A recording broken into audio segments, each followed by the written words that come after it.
ఒక మెన్ మ్యాన్లీగా కనిపించాలంటే వాళ్ళలో కొన్ని క్వాలిటీస్ ఉండాలి. Today I will tell you 4 manly men things. Manly మెన్‌కి ఉండాల్సిన ఫస్ట్ క్వాలిటీ ఏంటంటే he is the hardest worker in the room. వాడు ఏ పని చేస్తున్నా he always try to give his best అనమాట. హార్డ్ వర్కింగ్ పర్సన్‌ని చూస్తే వాడెప్పుడు వాడి వాడి కెపాసిటీ దాటి వర్క్ చేయడానికి చూస్తాడు. He works out of his comfort zone. అందుకే that's why he looks manly.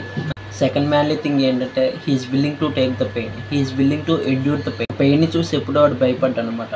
He always ready. ఎమోషనల్‌గా అవ్వచ్చు, ఫిజికల్‌గా అవ్వచ్చు, ఎలా అయినప్పటికీ ఒక పెయిన్ని చూసి వాడు ఎప్పుడు భయపడ్డు. He always ready to take action, take that pain.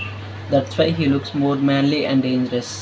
Third thing ఏంటంటే రెస్పాన్సిబిలిటీ తీసుకోవడం. He is the most responsible person అనమాట. అది ఫ్యామిలీని టేక్ కేర్ చేయడంలో కావచ్చు, వర్క్ కావచ్చు, వాడి పర్సనల్ గోల్స్ కావచ్చు, ఏదైనప్పటికీ వాడికి ఒక అకౌంటబిలిటీ ఉంటుంది అనమాట. వాడికి ఒక రెస్పాన్సిబిలిటీ ఉంటుంది. ఫోర్త్ మ్యాన్లీ థింగ్ వచ్చేసి వాడు చాలా మెచ్యూర్డ్గా, చాలా ప్రాక్టికల్గా ఉంటాడు అనమాట. అంటే చాలా క్యాలిక్యులేటెడ్గా ఉంటాడు అనమాట.